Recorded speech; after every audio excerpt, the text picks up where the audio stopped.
याची जी प्राथमिक लक्षणं जी आहेत, की एखाद्या व्यक्तीच्या पेशी म्हणजे अनियंत्रित झाल्या, की शरीरामध्ये गाठी आढळून येतात. एखाद्या व्यक्तीला सतत खोकला येत असेल समजा, त्याच्यानंतर शौचाच्या ज्या काही सवयी आहेत, ते वारंवार बदलत असतील.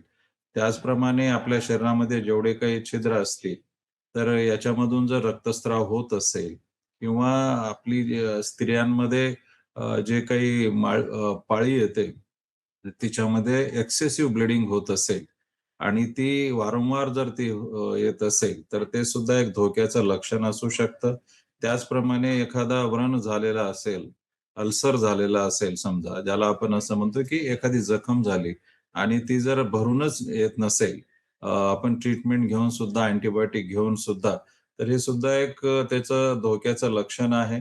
त्याचप्रमाणे अचानक जर आपलं वजन जर कमी होत झालेलं असेल, तर ते सुद्धा एक धोक्याचं लक्षण आहे.